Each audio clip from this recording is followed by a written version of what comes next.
You never lose arguments because of other people.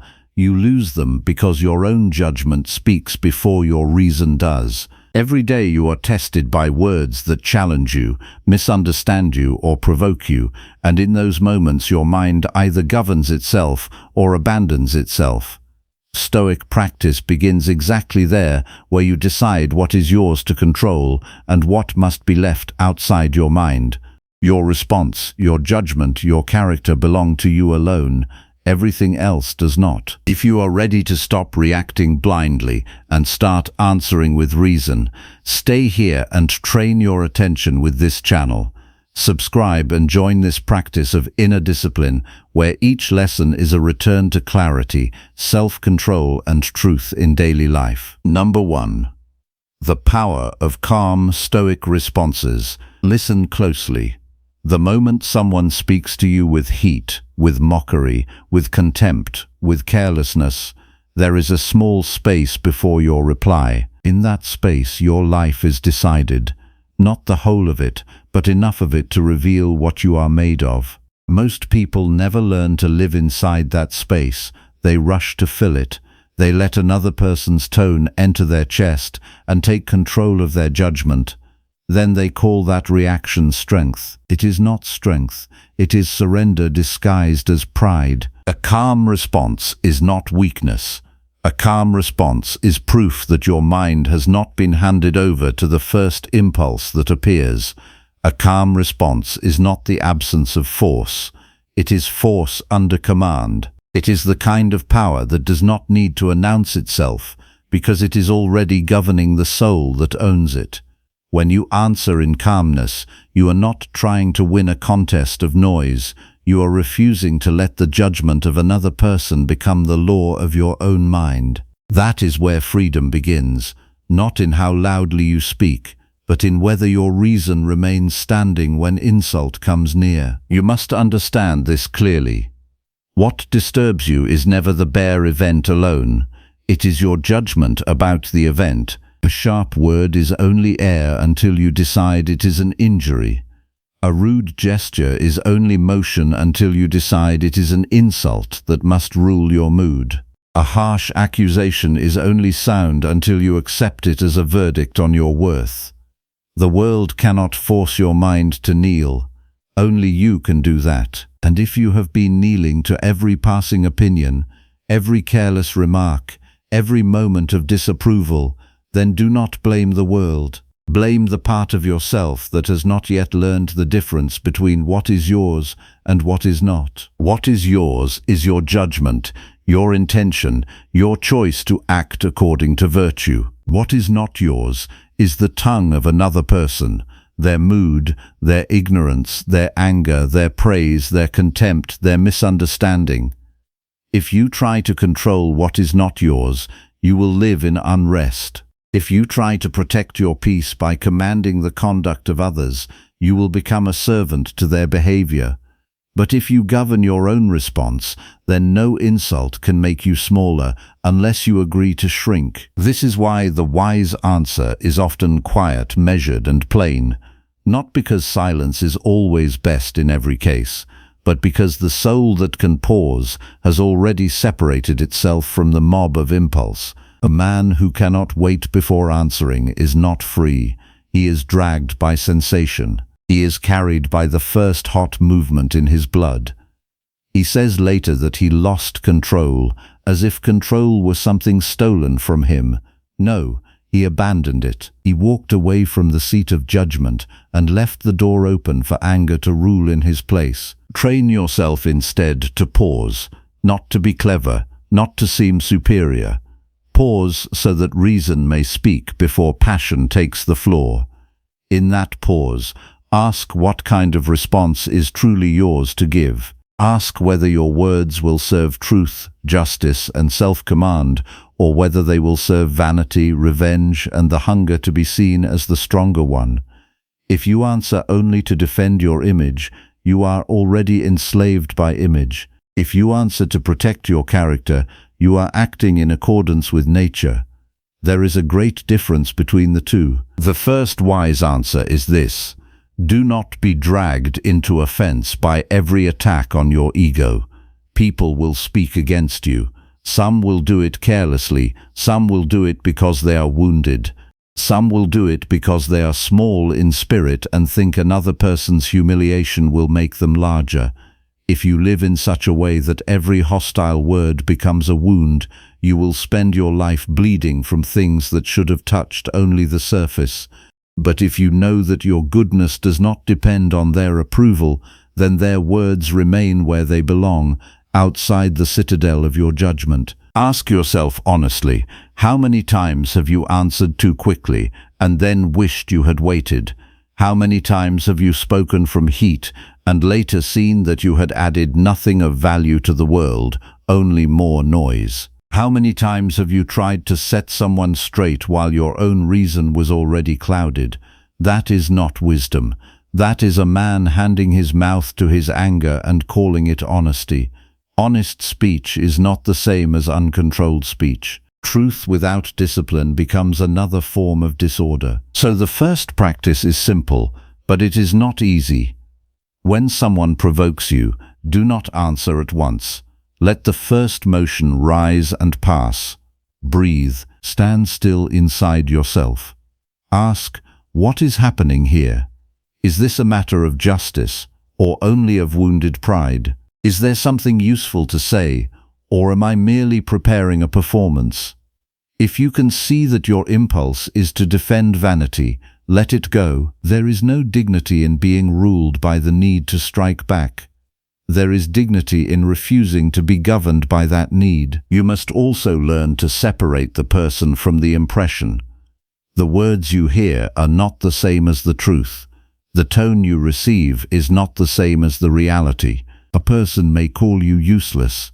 That does not make you useless. A person may call you arrogant. That does not make you arrogant. A person may claim you are weak. That does not make you weak. These are impressions delivered to you, not sentences etched by fate into stone. Your task is not to accept every impression. Your task is to test it. What is being said? Is it true? Is it useful? Does it require correction, or does it require dismissal? This is the work of the rational mind. A calm response begins with this inward examination. Before you answer, ask what kind of person you are about to become through your answer, because every reply leaves a trace, every sentence trains the character. If you answer with cruelty, you practice cruelty. If you answer with restraint, you practice restraint. If you answer with dignity, you strengthen dignity. Repeated action becomes habit. Habit becomes character. Character becomes fate in your ordinary life. So do not imagine that a small, rude conversation is small. It is a training ground. In it, your soul reveals whether it belongs to itself or to impulse. There are moments when silence is the wiser answer. Not silent resentment, not silent pride, not the silence of a person plotting a better insult, the silence of a mind that sees no need to feed the fire. To be silent when foolishness is offered to you can be a form of strength, because it shows that you are not so eager to prove your point that you will abandon your inner order. Many arguments are not seeking truth, they are seeking domination. A man who can recognize that does not waste his reason on every provocation. He knows that some doors should not be opened, because behind them is only a room full of noise. But silence alone is not always enough. Sometimes you must answer. When you answer, let your words be short, clear, and clean. Do not pile on emotion. Do not decorate your speech with bitterness. Say what must be said and nothing more. The calm response is not a speech, it is a disciplined act. It does not seek applause. It seeks justice, clarity, and the preservation of the soul's order. If a child breaks a vessel by accident, you do not curse the air, you correct the act, not your own dignity. In the same way, when another person is rude, confused, or unjust, answer the substance, not the theater. You may say, "That is not true." You may say, "That is not my intention." You may say, "I will not speak with you while you are in this state." You may say, "Let us return to this when reason is present." Such answers are calm, and because they are calm, they have force. They do not leak contempt. They do not beg for approval. They do not invite a larger war. They stand like a wall that is not moved by the wind. This is how the rational soul speaks. It does not collapse into the weather of another person's mood. You must also be honest about your attachment to being right. Many so-called arguments are not about truth at all. They are about identity. A person hears disagreement and feels erased, so he pushes harder, not because he has something better to say, but because he cannot bear the sensation of not being affirmed. That is a weakness of the soul. Truth does not need your panic. Truth does not need your noise. If what you say is right, it can stand in a calm voice. If it cannot stand in a calm voice, perhaps it is not reason speaking, but vanity wearing reason's clothing. The wise answer often sounds unremarkable to the crowd. That is because the crowd likes drama. It mistakes intensity for depth. It mistakes volume for confidence. It mistakes cruelty for strength. But the soul that has been trained knows better. It knows that a man who needs to humiliate another to feel tall is still crouching in his own weakness. It knows that a man who can remain steady in the face of contempt has already begun to rule himself. He has not become passive. He has become reliable. He is not at the mercy of each passing insult. He is anchored. To become anchored, you must practice before the storm comes. No one waits until the battle begins to learn how to stand. The practice happens in ordinary life. Each morning, remind yourself that you will meet interference, ingratitude, arrogance, misunderstanding, delay, and rudeness.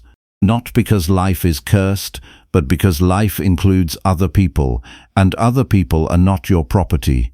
They will act as they are disposed to act.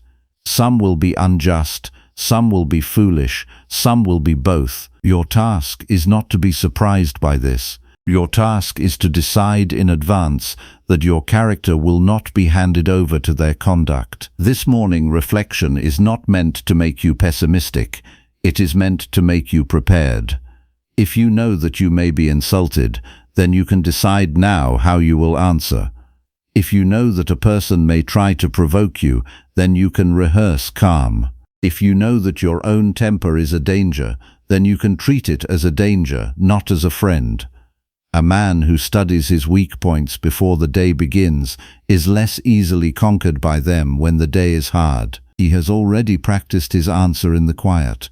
The battle is then fought in advance. Another practice is to observe your first impression without obeying it. When a harsh word lands, notice the rush in the body, notice the tightening, notice the urge to prove, to defend, to retaliate. Do not pretend these movements are not there. See them, name them, then refuse to hand them the steering wheel. Say to yourself, "This is an impression, not a command." That sentence can save your peace many times a day. The body may flare, the mind may tremble, but you are not required to become a slave to the first movement that appears in you. You will not grow in this discipline by accident. You must test yourself. Invite small hardships. Speak less than you want to speak. Let a small offense pass without reaction. Allow another person to misunderstand you when the cost of correction is vanity rather than justice. Endure the discomfort of not being immediately justified. Most people cannot bear to be misunderstood. They panic when their image is not repaired at once. But why should your peace depend on instant recognition? Why should you require the approval of every witness? Let them think what they think when truth does not require immediate defense. Your value is not made or broken by their temporary opinion. There is great freedom in letting certain words die without response. Not every statement deserves your energy.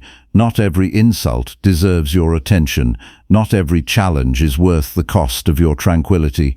Some people throw stones because they are used to hearing a sound, Do not become that sound for them. Let their provocation meet your steadiness and lose its force. When they find that you will not be moved into frenzy, they will have less to work with. More important, you will have protected the part of you that truly matters. Yet do not confuse calm with cowardice. A calm response may still be firm. It may still set a boundary. It may still expose falsehood. The difference is that it does so without surrendering itself to the very disorder it seeks to correct. You are not required to tolerate injustice in the name of peace, but if you fight injustice with injustice in your own soul, you have not won. You have only multiplied damage. The aim is not to appear gentle. The aim is to remain just. The just response may be severe when severity is required, but it is never driven by hatred. It is guided by reason. This is why the wise answer can silence anyone. Not because it dominates the room with force, but because it refuses to be pulled into the other person's weakness. A foolish attack feeds on your participation. When you refuse to supply the fuel, the fire weakens. A shallow insult loses its power when it meets someone who is not eager to be disturbed. A manipulative remark loses its blade when it cannot provoke guilt, panic, or rage. Calmness is not empty. It is strategic in the noblest sense. It is the strategy of preserving virtue. Look at your life and ask where you are still easy to control. Who can make you speak too fast? Who can make you explain yourself endlessly? Who can make you lose your temper and then feel ashamed? That person, or that type of person, is exposing a training need in you. Do not resent the exposure. Use it. Every difficult encounter is an opportunity to see where your character is still soft, still dependent, still afraid. The wound is not the insult itself. The wound is the place in you that has not yet accepted that your worth is not at the mercy of public opinion. You may be tempted to say that some people are impossible. That may be true in the sense that you cannot govern their behavior, but it is not true that their behavior must govern yours. Even if another person is impossible, you are still responsible for your own conduct. That responsibility does not vanish because someone else is unreasonable. In fact, it becomes more important. The less reasonable the other person becomes, the more clearly your own reason must stand apart from theirs. That is the test. Can you remain the same man when another person loses himself? Can you hold your posture when the room turns wild? The answer begins with the smallest acts. Speak slower. Lower your voice. Do not interrupt. Do not compete for the final word. A man who must have the last word often has very little of substance to say. He wants victory more than truth. But the soul that is trained in virtue is less interested in winning the encounter than in leaving it without shame. There is no honor in a reply that corrodes your own character. There is honor in a reply that says exactly what justice requires, and then stops. Make it a rule to inspect your speech after you leave a conversation. Ask whether you were truthful, whether you were necessary, whether you were controlled.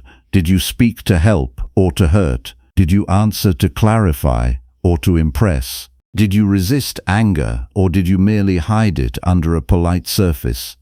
This evening examination is crucial, because without review you will keep repeating your errors and calling them personality. You are not your reflexes. You are the one who can examine them. Each night, review where you answered well and where you surrendered. Do this without theatrical guilt. Do it with honesty. The purpose is not shame. The purpose is correction. There will be days when you fail. When that happens, do not collapse into self-pity. Self-pity is just another form of self-indulgence. It says, I am too weak, too tired, too wounded to do better. That is a lie that preserves weakness. Speak more sternly to yourself. Say, I did not govern myself well. I will do better next time. Then identify the exact moment where you lost your steadiness. Was it the first remark, the second look, the feeling of being dismissed? Find the hinge. That is where training must begin. Understand also that calm response is not only for conflict, it is a way of life. If you are calm in speech, you will be calmer in thought. If you are calmer in thought, you will be less ruled by impulse in action. If you are less ruled by impulse in action, you will suffer less from the chaos of your own making. Most people do not live in peace because they are at war with their own judgments. They are constantly interpreting events in the worst possible way, then reacting as though their interpretation were a fact. But you do not have to do this. You can train your mind to pause, inspect, and choose. There is great dignity in refusing to be baited. Someone may try to insult your intelligence, your work, your appearance, your worth, your status. Let them. Their attempt does not become truth because it was spoken loudly. It does not become a command because it was aimed at you. It may reveal something about them, but it does not define you.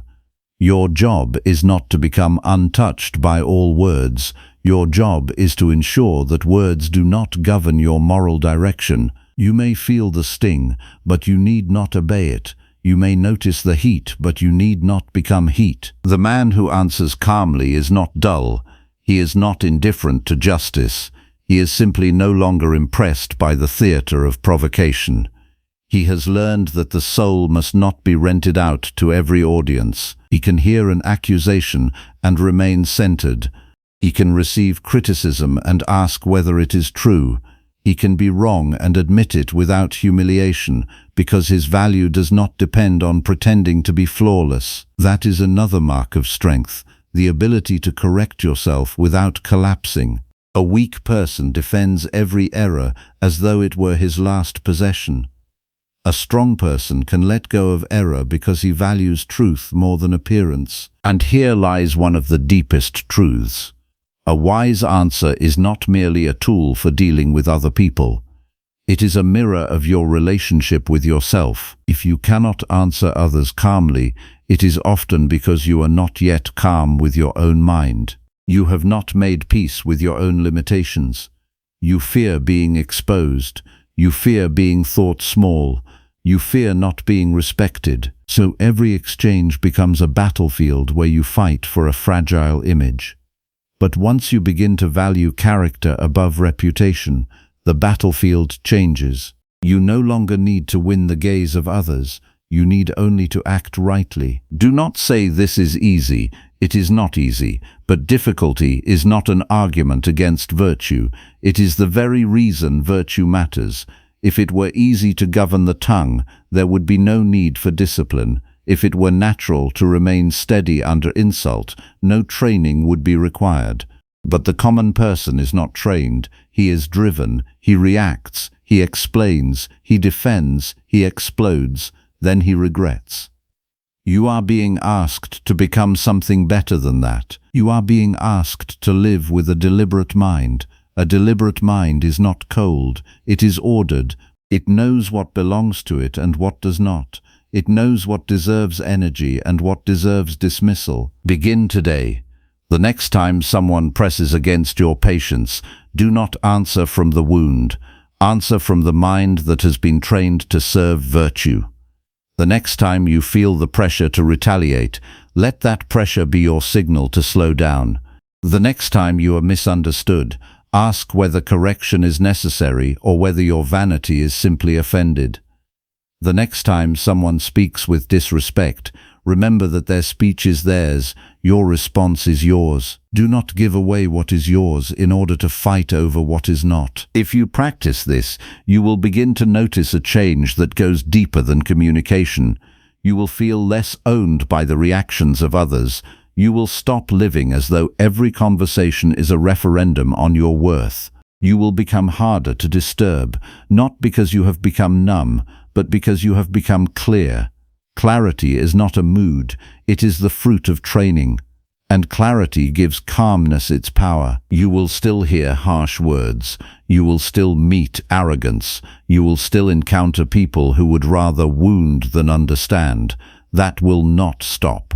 What can stop is the old habit of letting every external disturbance shake your soul. that habit can end. It ends when you decide that no one gets to govern your reason except you. It ends when you stop asking the world for permission to be steady. It ends when you learn that the highest victory is not to crush another person in speech, but to remain true to yourself when pressure is applied. This is the hidden strength in the calm answer. It does not seek to prove that you are above others. It seeks to prove that you are no longer beneath your own impulses. That is enough. That is everything. For a man who can rule himself has already won the hardest battle. He has not escaped human life. He has entered it rightly. He has not silenced others in order to feel powerful. He has quieted the part of himself that once made him easy to throw off balance. So do not waste another day being pulled around by every sharp word. Do not keep letting the reactions of others decide the quality of your mind. Begin with the next conversation. Pause, examine, choose. Speak only when speech serves virtue. Stay silent when silence serves it better. Refuse to become the echo of another person's disorder. Let your words be governed by reason, your conduct by justice, your temper by discipline, and your soul by the knowledge that what is truly yours can never be taken unless you surrender it. That surrender has gone on long enough. The hour of careless reaction must end. Live instead as one who has seen the cost of uncontrolled speech and refused to pay it again. Live as one who understands that calmness is not a decoration but a duty. Live as one who knows that every answer shapes the self that answers, and when the moment comes, as it surely will, to respond under pressure, let your reply be so steady, so clear, so free from passion that the foolishness in front of you has nowhere to stand. Number 2. Epictetus lessons on wise silence. There is a moment before every word you speak where your character is revealed. It is the moment when your mind decides whether it will serve reason or impulse. Most people believe their words are controlled by the situation around them, by the person standing before them, by the emotions rising inside them. But the disciplined mind understands something different. The tongue does not move by itself. It follows the judgment behind it. If the judgment is careless, the words will be careless. If the judgment is ruled by pride, the words will defend pride. If the judgment is governed by reason, the words will carry peace. Silence is not merely the absence of speech. Silence is a practice of inner government. It is the ability to remain with your own thoughts without immediately releasing them into the world. It is the discipline of asking whether what you are about to say comes from wisdom or from a desire to be noticed, accepted, praised, or protected. Many people speak because they cannot tolerate the discomfort of remaining unseen.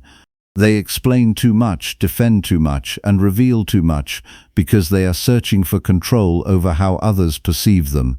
But the person who has trained the mind does not chase every impression created by others. He knows that his duty is not to manage every opinion. His duty is to manage himself. You must understand why unnecessary speech weakens the soul. Every careless word trains you to act without examination. Every reaction without thought strengthens the habit of being carried by external events. The problem is not only what you say. The deeper problem is that you have allowed something outside your control to command something within your control. Another person speaks, and suddenly your peace changes. Someone disagrees, and suddenly your confidence disappears. Someone misunderstands you, and suddenly you feel forced to prove yourself. This is a sign that your mind has given authority where it does not belong. The disciplined person asks a different question. Not, how do I make them understand me?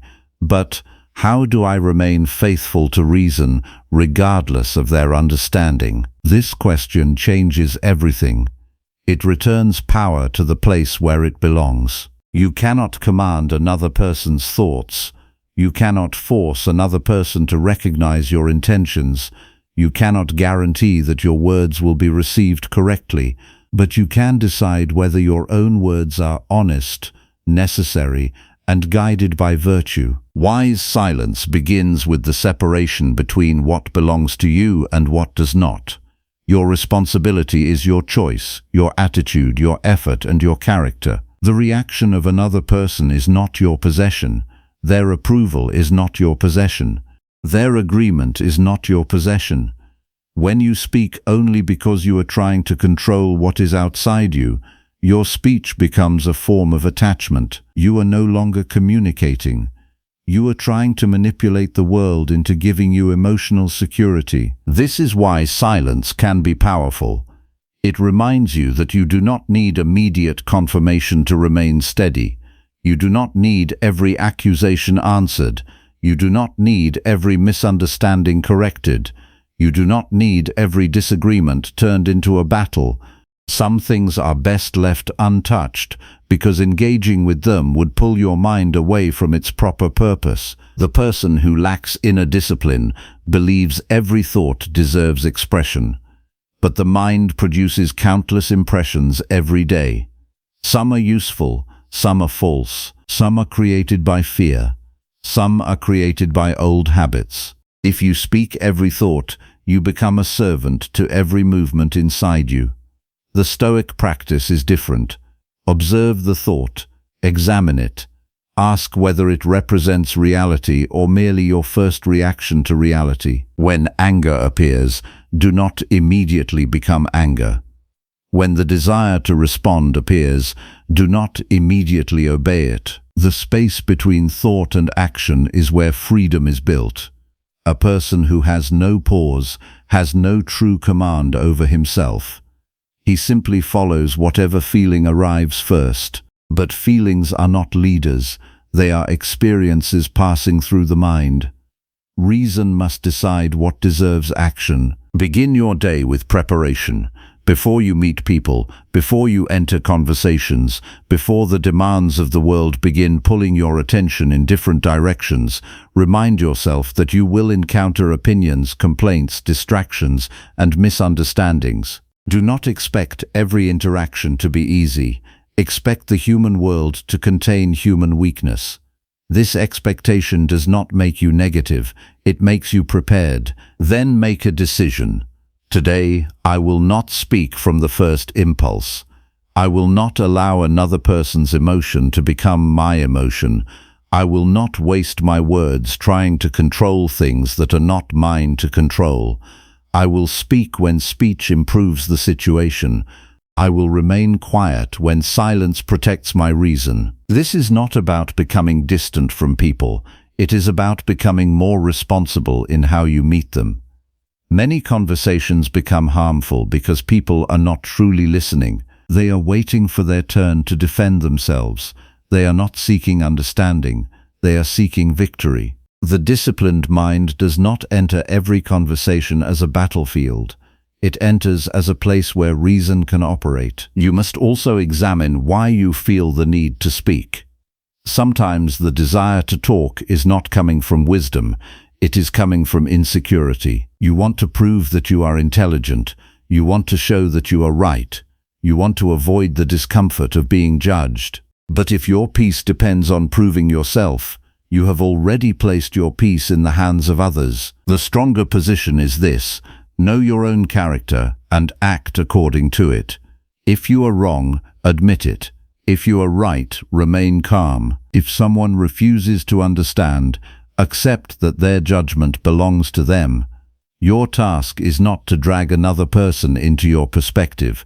Your task is to keep your own perspective clear. Even criticism can become a training ground. The undisciplined mind hears criticism and immediately asks, how do I defend myself? The examined mind asks, is there anything here that can improve me? If there is truth in the criticism, accept it. If there is no truth, release it. In both cases, you remain free. You are not destroyed by correction, and you are not controlled by false judgment. The evening examination is where this practice becomes stronger. At the end of the day, review your speech, not with excuses, not with self-attack, with honesty. Where did you speak unnecessarily? Where did you allow emotion to lead? Where did you remain silent when wisdom required patience?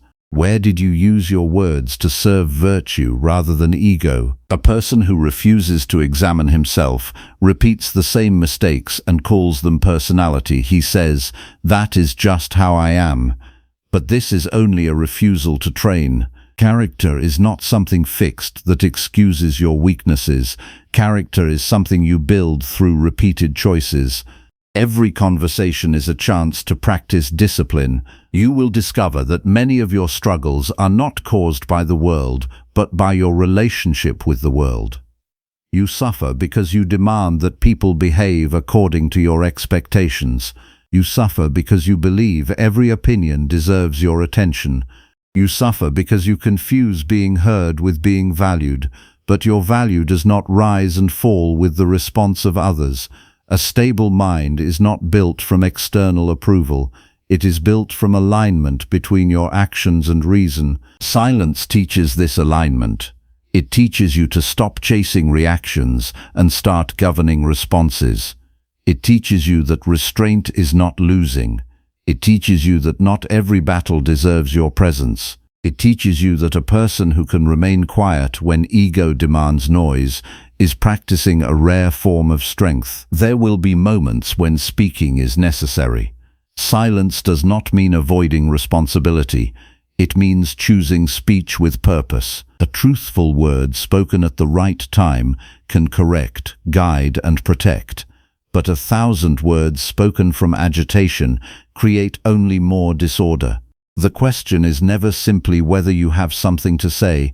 The question is whether saying it serves the person you are trying to become. The disciplined person does not measure himself by how much he speaks. He measures himself by whether his actions and words come from a governed mind. He understands that every external event is an opportunity to practice inner control. Someone interrupts him.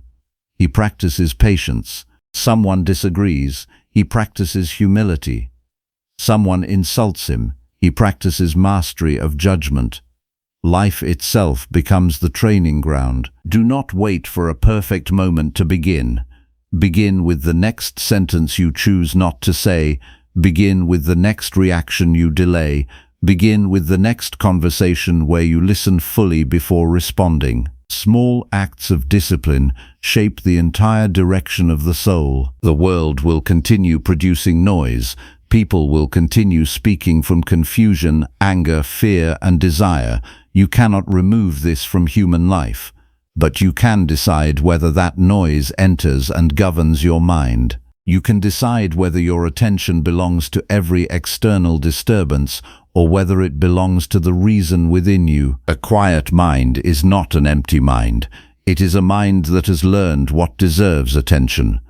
It is a mind that does not waste itself on every passing impression. It is a mind that understands the difference between reacting and choosing. The goal is not to become silent because you have nothing to offer. The goal is to become disciplined enough that when you speak, your words come from a place of clarity. Let your speech become the result of thought, not the substitute for thought.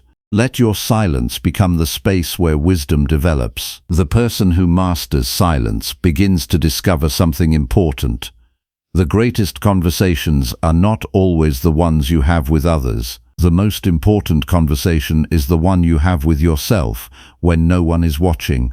That is where your judgments are formed. That is where your choices begin. That is where your character is either strengthened or weakened. Train that inner conversation. Question your assumptions, challenge your impulses, separate what belongs to you from what does not. Return daily to reason. Because a person who governs his own mind no longer needs the world to become quiet before he can find peace. He carries that peace through discipline. And when you finally learn to remain silent before speaking, you will notice that you are no longer controlled by the need to be seen, defended, or approved. You will speak less from fear and more from wisdom. You will act less from impulse and more from principle. You will stop giving your inner world away to every external event. That is the true purpose of wise silence. Not to escape life, but to meet life with a mind that belongs to itself. Number 3, control words before they control you. Your words are not separate from your character. They are a reflection of the condition of your mind. Before a word leaves your mouth, it has already passed through your judgments, your desires, your fears, and your habits. Many people believe their speech is only a tool for communication, but they fail to see the deeper truth. Every sentence you speak trains the person you are becoming. Careless words create a careless mind. Disciplined words create a disciplined mind. You may think your greatest problems come from outside you.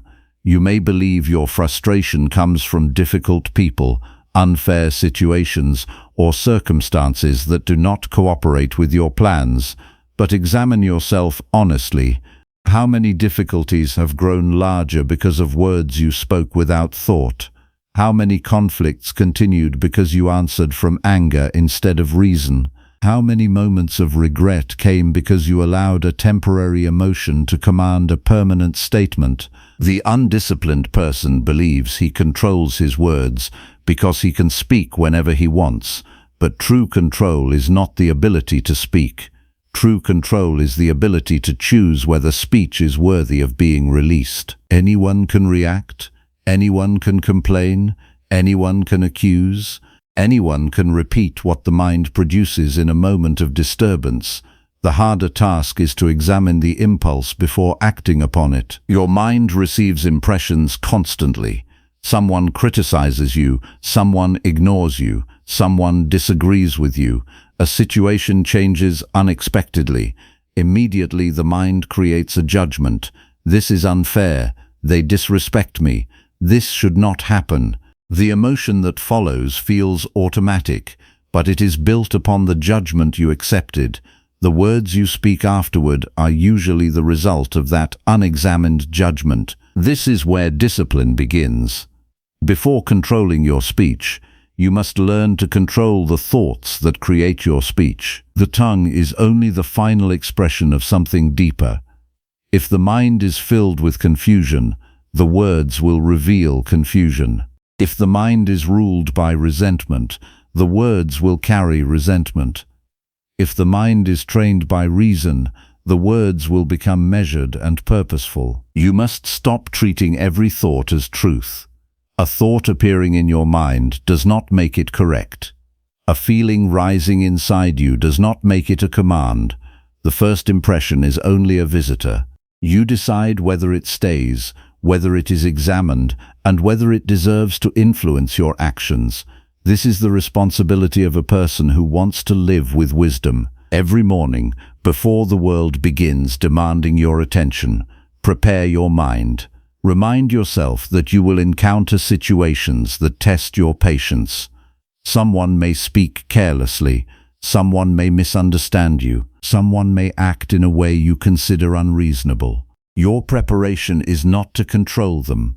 Your preparation is to control the part of yourself that belongs to you. Tell yourself clearly, today my words will serve my reason, not my impulses. I will not allow temporary emotions to create lasting consequences. I will not use speech as a weapon for my pride. I will not complain about what I cannot change.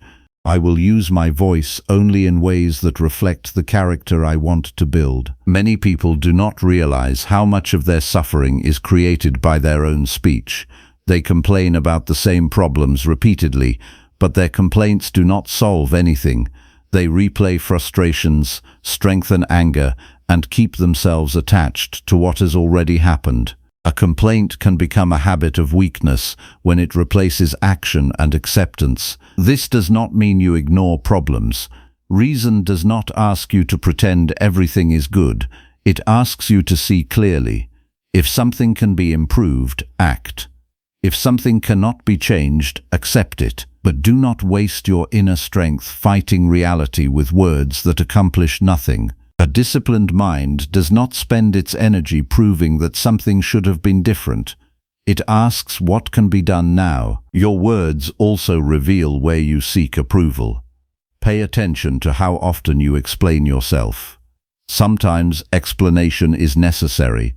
Sometimes it is wisdom, but sometimes it is fear. You keep talking because you want to control how another person sees you. You want to remove every possibility of misunderstanding. You want everyone to reach the conclusion you desire, but another person's judgment is not yours to command. When you understand this, your speech becomes lighter. You no longer feel the need to defend every action. You no longer feel responsible for every opinion others create about you.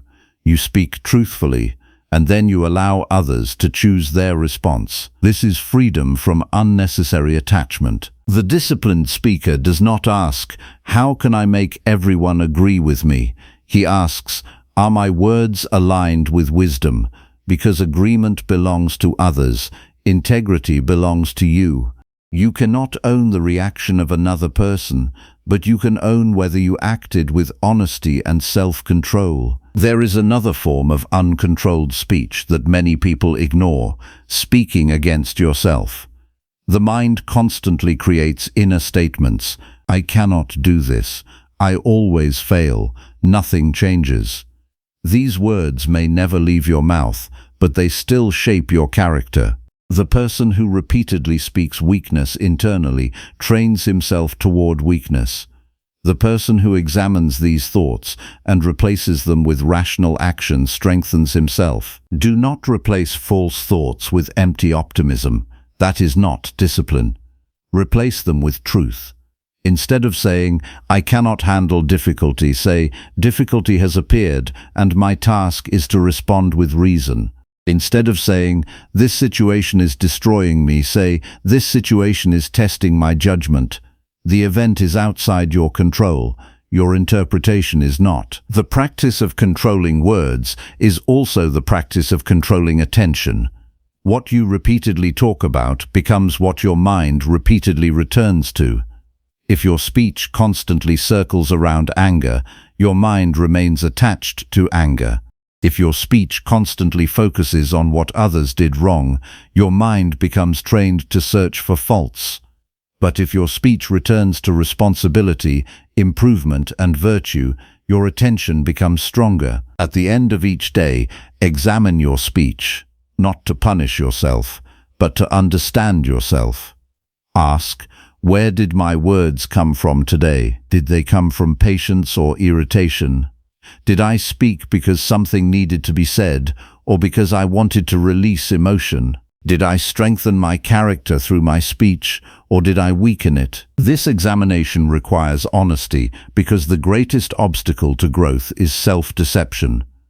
A person who always excuses himself cannot improve himself. He will blame circumstances, blame people, blame emotions, and remain unchanged. But the person who can look at his own behavior without excuses gains the ability to transform it. Remember that silence and speech are both actions. Remaining quiet can be an act of discipline. Speaking can be an act of discipline. The question is not whether you speak or remain silent.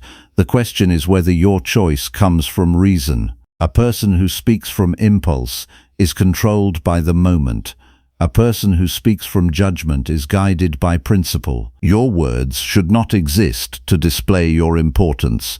They should exist to express what is useful, truthful, and necessary. There is no strength in saying everything you think. Strength comes from having a mind powerful enough to decide what does not need to be said. The world will always offer opportunities to lose control. There will always be invitations to anger, pride, and frustration. But these moments are not only obstacles, they are exercises. Each difficult conversation is a chance to practice mastery over yourself. Each disagreement is a chance to choose reason over reaction. Each uncomfortable moment is a chance to prove that your mind belongs to you. Do not underestimate small words.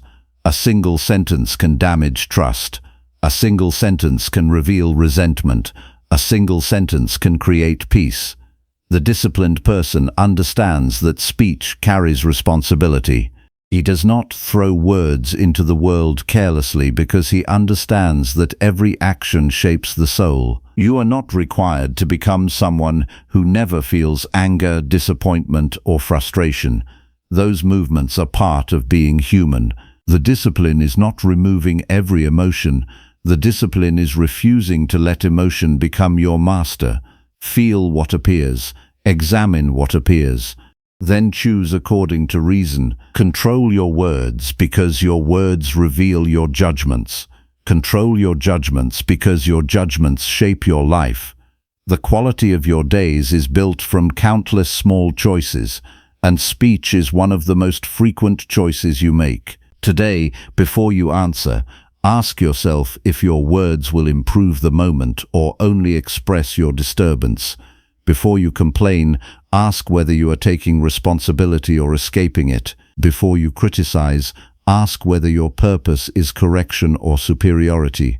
Before you defend yourself, ask whether your character truly requires defense. The person who learns this discipline becomes harder to disturb because he is no longer controlled by every passing impulse.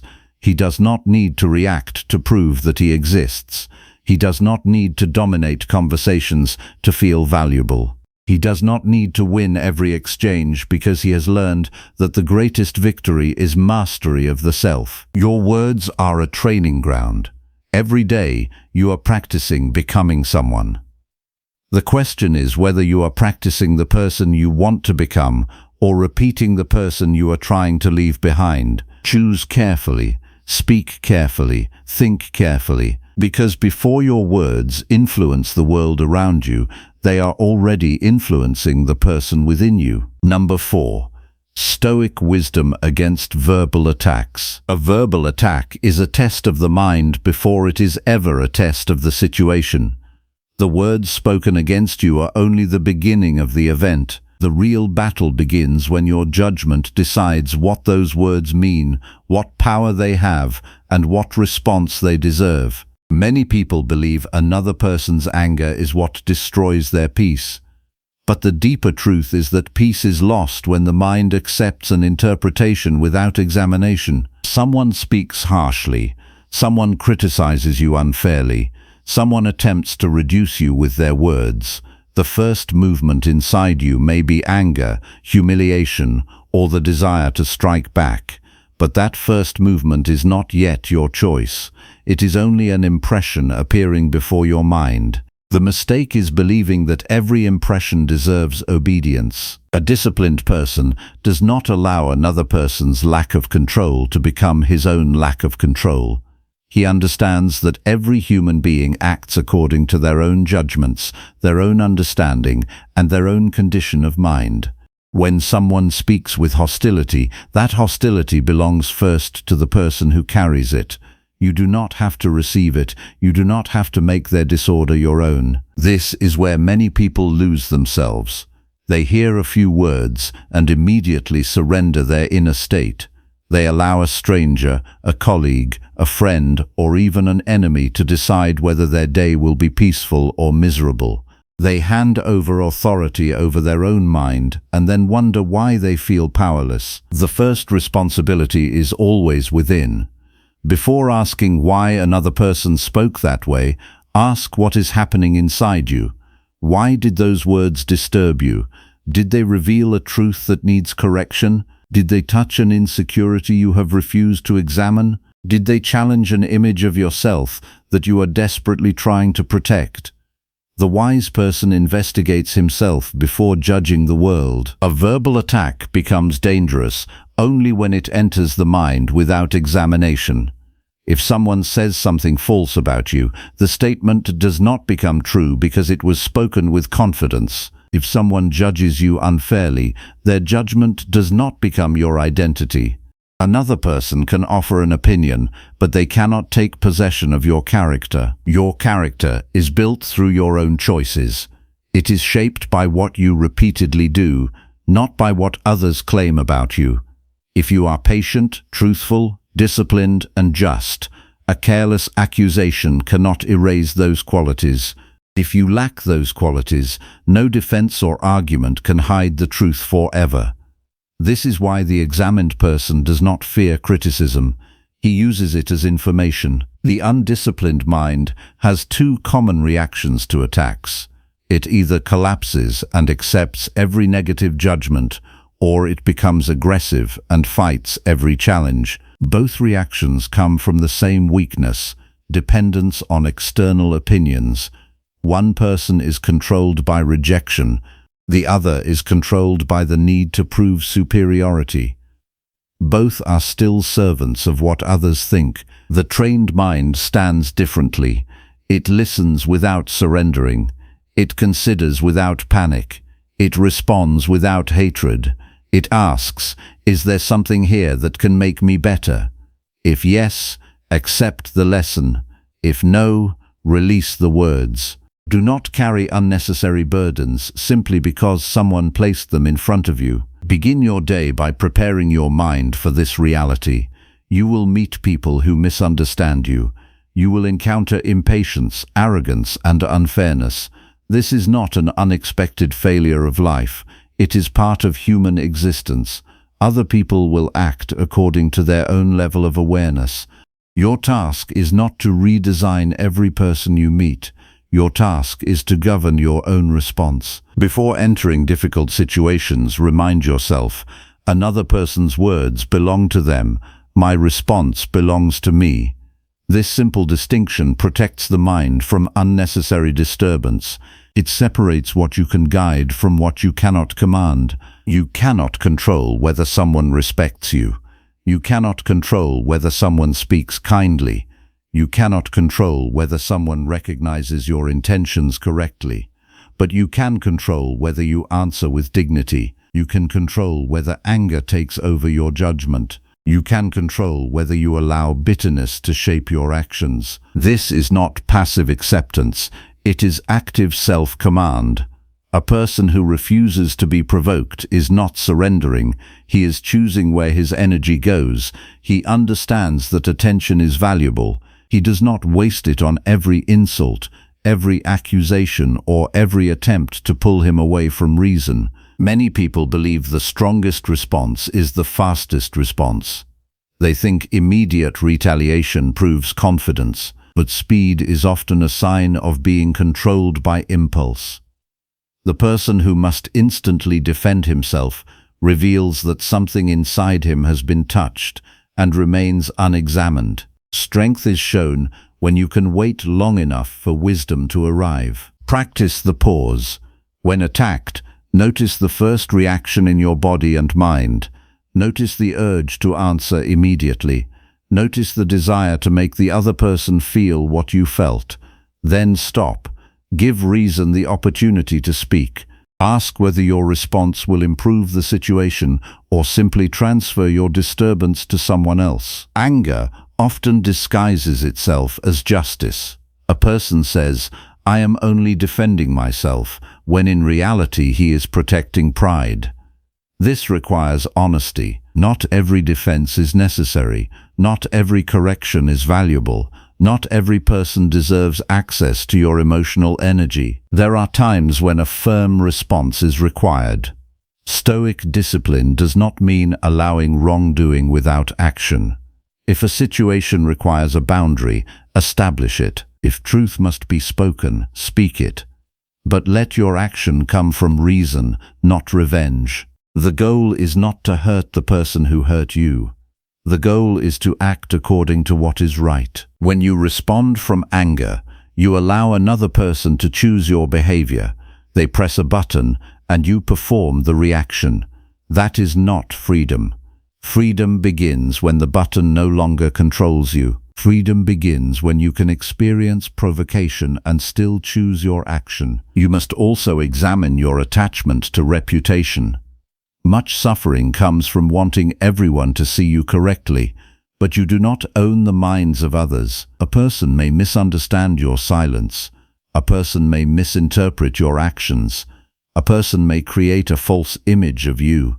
If you spend your life trying to repair every misunderstanding, you will never have time to build your actual character. The person who lives according to reason does not ignore reputation completely. He understands that actions matter, but he knows the difference between living honorably and chasing approval. The first is within your power, the second belongs to others. At night, examine the moments when words affected you. Ask yourself what happened internally. Did the person's words reveal something you need to improve? Did you react because your pride was challenged? Did you waste energy trying to control something impossible? This daily examination is how the mind becomes stronger. Without examination, you repeat the same patterns. You keep reacting to the same triggers. You keep blaming the same people. You keep losing peace for the same reasons. But with honest reflection, every difficult encounter becomes a lesson. A person who has not trained his mind sees verbal attacks as enemies. A person who has trained his mind sees them as opportunities. Every insult asks, can you remain governed by reason? Every criticism asks, can you separate truth from opinion? Every disagreement asks, can you value wisdom more than victory? This is the practice of inner strength. It is not created when life is easy.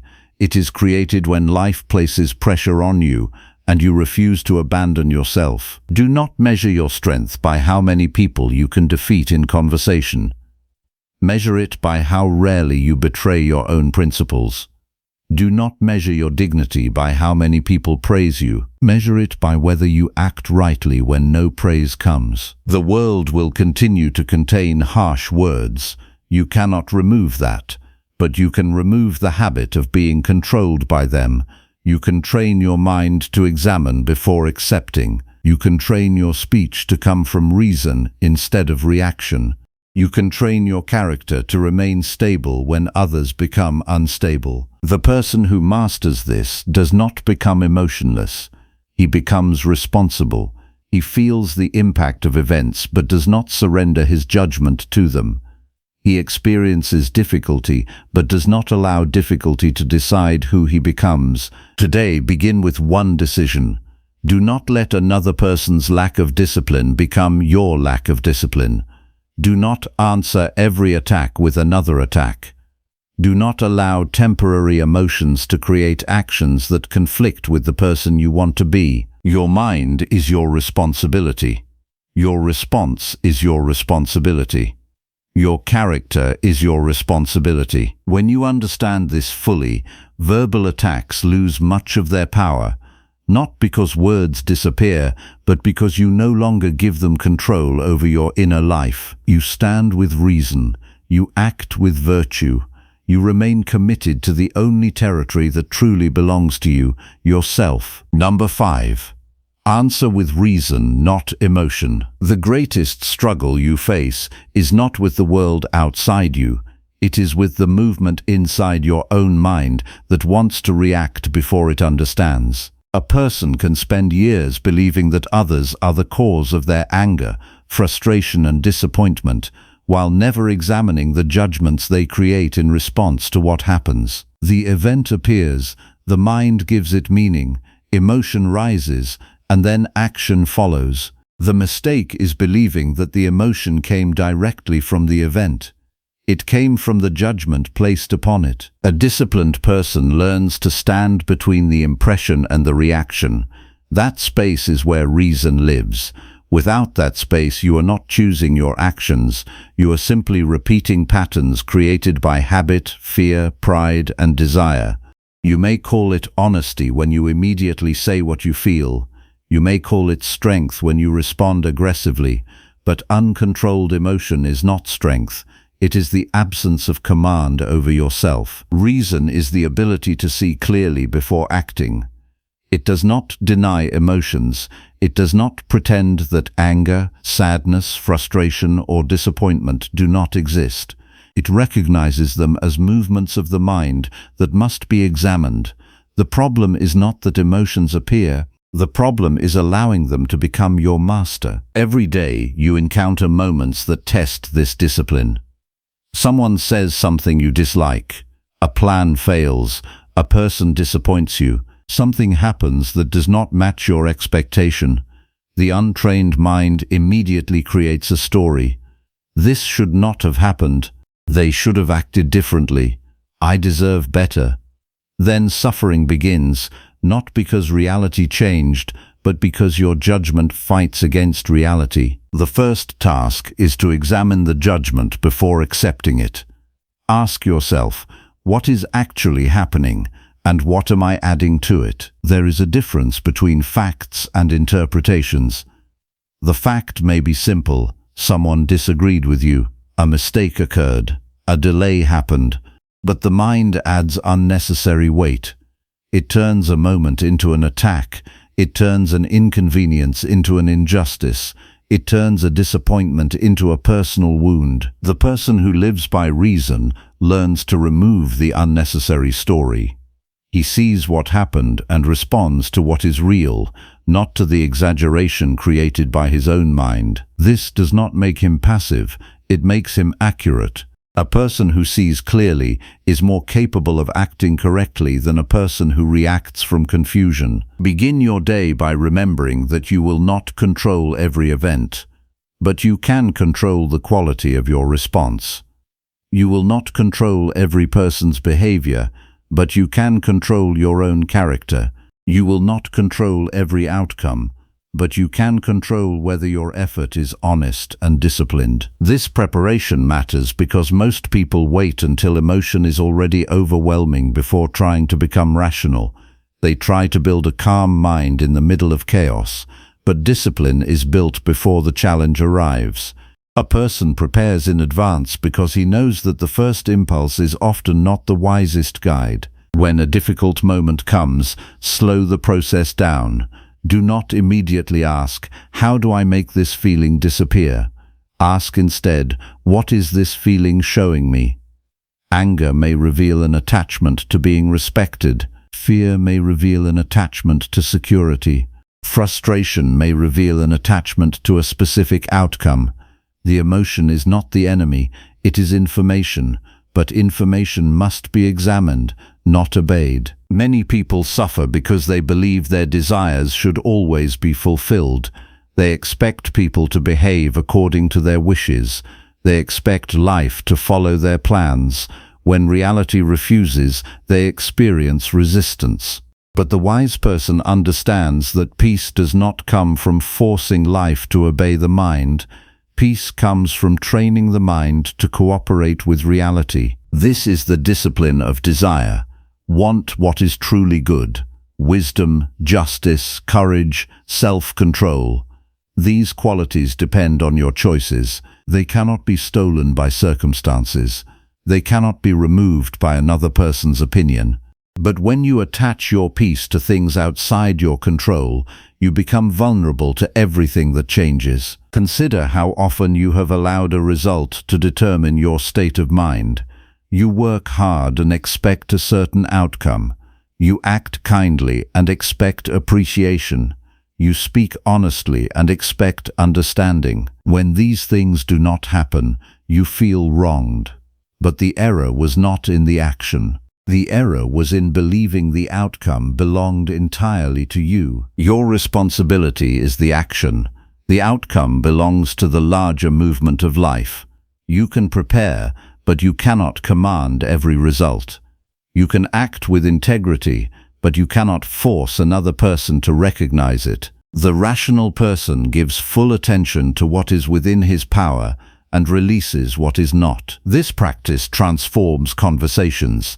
Instead of entering every disagreement trying to win, you enter trying to understand. Instead of defending every opinion, you examine whether your opinion deserves defense. Instead of reacting to criticism as a threat, you ask whether there is something useful hidden inside it. The emotional mind seeks immediate relief. It wants to release anger, prove a point, or escape discomfort. But reason looks beyond the moment. It asks what action will create a better character tomorrow. A harsh response may feel satisfying for a few seconds, but if it leaves you ashamed afterward, it was not a victory. It was a failure of self-command. The person who answers with reason understands that every action is practice. Every reaction strengthens something within you. If you repeatedly surrender to anger, anger becomes easier to follow. If you repeatedly choose patience, patience becomes stronger. The mind becomes shaped by what you repeatedly allow. This is why daily examination is essential. At the end of the day, review your choices. Where did emotion lead you? Where did you act according to your principles? Where did you allow another person's behavior to disturb your inner order? Do not hide from these questions. They are the path to improvement. A person who refuses honest examination remains trapped in the same cycles. He blames the same situations. He repeats the same reactions. He waits for the world to change while ignoring the part of himself that needs training. But the person willing to examine himself gains something far more valuable than comfort: the ability to change. You must also learn not to confuse reason with coldness. A rational person is not without compassion. He understands that others also struggle with their own judgments and weaknesses. He does not need to hate someone for acting poorly. He can correct when necessary without carrying unnecessary resentment. When another person acts from anger, you do not have to join them. When another person speaks without thought, you do not have to abandon your own thoughtfulness. When another person loses control, you do not have to surrender yours. Their actions are their responsibility. Your response remains yours. The practice of answering with reason begins in small moments. It begins when you choose not to send the message written in anger. It begins when you wait before responding to criticism. It begins when you admit a mistake instead of defending it.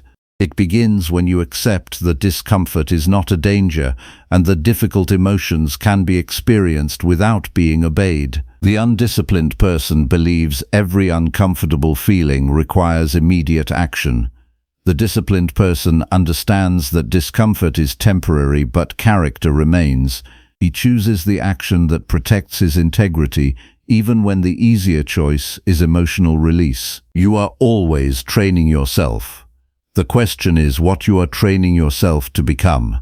Every complaint, every angry reaction, every impulsive decision is a lesson repeated. Every moment of patience, examination, and restraint is also a lesson repeated. Do not wait for life to become easier before practicing reason. Life itself is the practice. The unexpected event is the classroom. The difficult person is the exercise. The uncomfortable emotion is the opportunity to strengthen the mind. A calm response does not come from having no challenges. It comes from seeing challenges correctly. A steady person is not someone who lives in a perfect environment. He is someone who has developed a reliable inner method for meeting an imperfect environment. Today, choose to examine before reacting. Choose to separate what belongs to you from what does not. Choose to value your character more than your temporary feelings. Choose to let reason sit where impulse once ruled. Your emotions may speak loudly, but they do not have the final authority. Your first thought may appear quickly, but it does not have to become your action. The world may present difficulties, but it cannot decide the person you become. That decision remains with you. Answer with reason. Act with discipline. Return to yourself before returning to the world, and every time you choose wisdom over impulse, you strengthen the part of you that no external event can take away. Number 6. Mastering silence through inner strength. The ability to remain silent when the mind demands a reaction is one of the clearest signs of inner strength. Many people think strength is shown through constant expression, through defending every opinion, through making sure their voice is heard in every situation. But the disciplined mind understands something deeper. Not every thought deserves to become an action, and not every feeling deserves to become a statement. A person without inner discipline is constantly pulled outward. A comment changes his mood. A disagreement changes his peace. A rejection changes his sense of worth. He lives as though every external event has permission to enter his mind and rearrange it. But the person who has trained himself learns that his inner state is not a public place where anyone can enter without permission. Silence begins with ownership of the mind. It begins when you understand that your thoughts, emotions, and reactions require examination before they become decisions. The world will always provide reasons to react. There will always be someone who misunderstands you, challenges you, disappoints you, or behaves in a way you did not expect. The question is not whether these moments will appear. The question is whether you will remain governed by reason when they do. Many people avoid silence because they are uncomfortable being alone with their own thoughts. They fill every empty moment with noise because stillness reveals what they have avoided. In quiet moments, they may notice their fears, their attachments, their regrets, and their unresolved judgments. Instead of examining these things, they escape through constant distraction. But the disciplined person does not fear looking inward. He knows that the unexamined mind remains controlled by hidden habits. If you do not understand your own impulses, they will continue guiding your choices while you believe you are choosing freely. Inner strength is not created by ignoring what happens inside you. It is created by observing it clearly. When anger appears, study it. When the desire to prove yourself appears, examine it. When the need for approval appears, question it. Do not immediately identify with every movement of the mind. You are the one who observes these experiences. You are not required to become every thought that passes through you. This practice begins in the morning. Before the demands of the day begin, take time to prepare your judgment. Remind yourself that you will encounter situations outside your control. People will have opinions. Plans may change. Circumstances may resist you. Your responsibility is not to create a perfect external world. Your responsibility is to maintain a disciplined internal response. Tell yourself that today you will protect your attention. You will not give every event the same importance. You will not allow small disturbances to become large disturbances because of your own interpretation. You will not waste your energy trying to control what belongs to others. This separation is one of the foundations of inner strength. What belongs to you is your intention, your effort, your choices, and your character. What belongs to others is their behavior, their judgments, and their decisions. Confusion begins when you attempt to carry what was never yours to carry. A person who lacks this understanding spends his life fighting invisible battles. He tries to change people who do not want to change. He tries to force situations that cannot be forced. He tries to guarantee outcomes that are not guaranteed. Then he wonders why his mind feels exhausted. Silence restores clarity because it removes unnecessary struggle. When you become quiet inside, you begin seeing which battles deserve your energy and which battles are created only by your own resistance. You stop reacting to every inconvenience as if it threatens your entire life. You learn that discomfort is not destruction. The world often rewards quick reactions, but wisdom requires patience. The first impulse is usually concerned with protection of the ego. It wants to defend, explain, attack, or escape. Reason asks a different question. What action is worthy of the person I want to become? This question changes the way you respond. If someone insults you, you no longer ask only how to answer. You ask whether answering will improve your character. If someone provokes you, you no longer focus only on what they did. You examine what your own response reveals about you. This is the power of silence. It gives you the ability to see yourself before acting. It creates a moment where choice becomes possible. Without this moment, you are controlled by habit. A person insults you, and you become angry because that is what you have practiced. A situation becomes difficult, and you complain because complaining has become familiar. A problem appears, and you immediately search for someone to blame because responsibility feels uncomfortable. But discipline requires honesty. You must admit that many of your reactions are not caused by the world alone. They are caused by patterns you have allowed to grow. The mind becomes what it repeatedly practices. If you practice impatience, impatience becomes easier. If you practice restraint, restraint becomes stronger. The silent mind is not a passive mind. It is an active mind that chooses carefully. It does not waste words defending every position. It does not chase every argument. It does not need constant recognition. It understands that true stability does not come from controlling the outside world. It comes from governing the self. There is also a difference between silence and avoidance. Avoidance is refusing to face what must be faced. Silence is creating enough clarity to face things correctly. A disciplined person does not remain quiet because he is afraid. He remains quiet because he understands that speech without wisdom can create more disorder. Sometimes the strongest action is a measured response. Sometimes it is refusing to participate in unnecessary conflict. Sometimes it is admitting that you do not know. Sometimes it is accepting that another person will misunderstand you and choosing not to waste your peace trying to correct every perception. The need to be understood by everyone is a heavy burden. You cannot control the minds of others.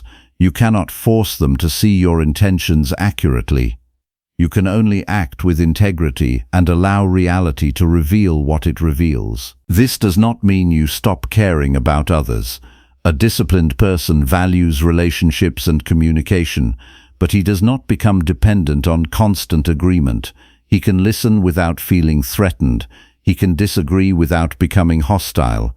He can remain composed when others are not. At the end of each day, examine your moments of noise. Where did you speak because you wanted approval? Where did you react because your pride was challenged? Where did you allow something outside your control to disturb your inner order? Do not make excuses. Do not create stories to protect your weaknesses. The purpose of self-examination is improvement.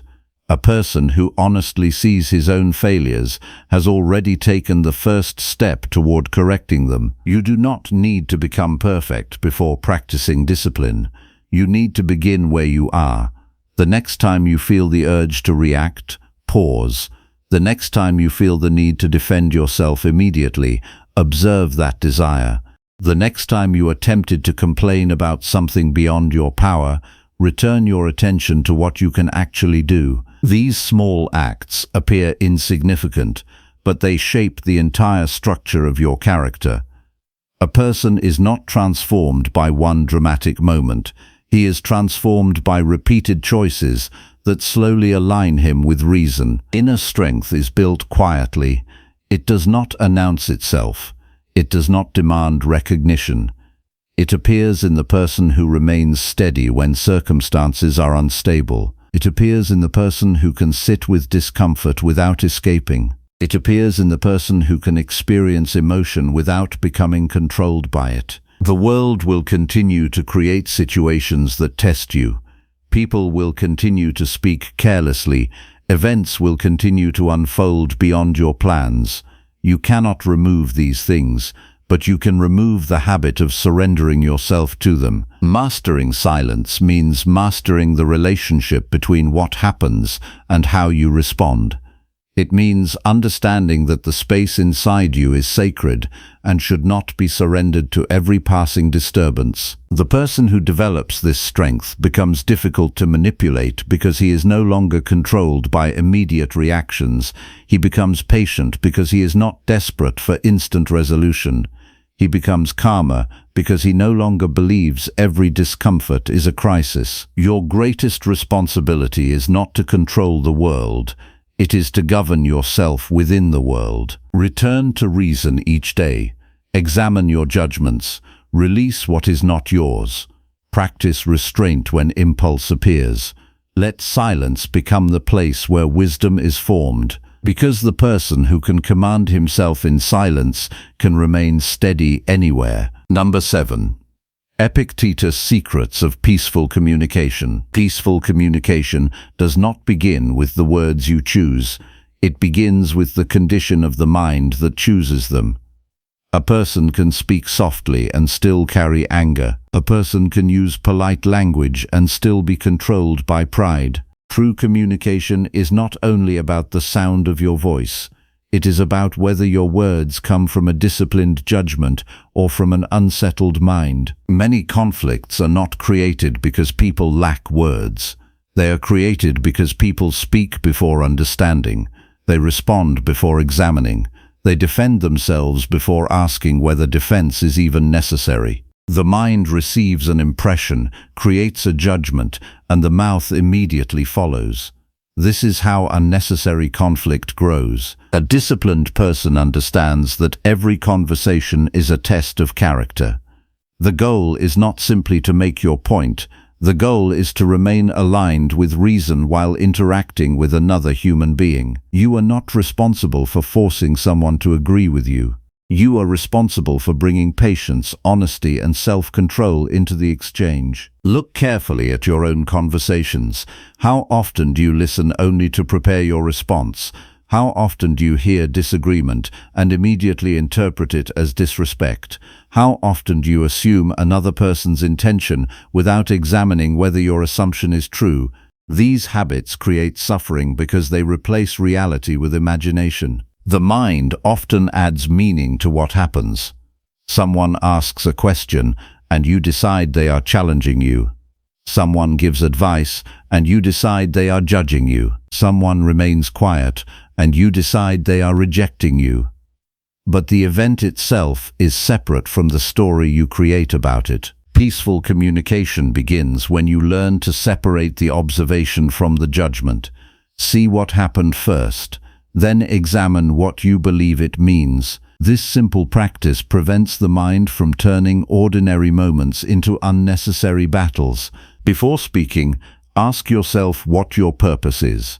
Are you trying to bring clarity, or are you trying to protect your pride? Are you trying to solve a problem, or are you trying to prove that you are right? Are you trying to understand another person, or are you only waiting for your chance to be heard? The answer to these questions reveals the quality of your communication. Many people enter conversations carrying a hidden desire to control. They want the other person to respond a certain way. They want their feelings recognized. They want their opinion accepted. They want the outcome to match their expectations. When reality does not cooperate, frustration appears. But the peaceful mind understands the limits of control. You control your words. You control your effort to understand. You control whether you remain respectful. You do not control another person's reaction, interpretation, or willingness to change. When you accept this, communication becomes lighter. You stop carrying the burden of managing another person's mind. You speak clearly, and you allow others to decide what they will do with your words. This does not mean becoming careless or indifferent. It means removing unnecessary attachment from the conversation. A person who is attached to being understood at all times becomes easily disturbed. A person who values truth and virtue can remain steady even when another person responds poorly. Begin each morning by preparing your approach toward others. Remind yourself that every person you meet has their own judgments, fears, desires, and struggles. They will not always act according to your preferences. They will not always express themselves perfectly. Expecting perfection from others is a way of creating constant disappointment. Your responsibility is not to demand that others become different before you can be calm.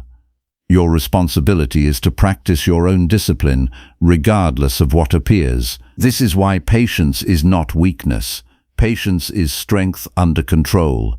It is the ability to remain guided by reason when another person gives you a reason to abandon it. Anyone can become irritated. Anyone can raise their voice. Anyone can respond with the same energy they receive. The disciplined person chooses differently. A peaceful communicator also understands the importance of humility. You may be wrong. Your interpretation may be incomplete. Your first reaction may not represent the truth. The willingness to examine yourself is what separates wisdom from arrogance. A person who believes he is always correct cannot learn. He turns every disagreement into a threat because admitting error feels like losing. But the person who values truth more than ego can say, "I need to reconsider." This does not reduce him, it strengthens him. The practice of examining judgments should continue throughout the day.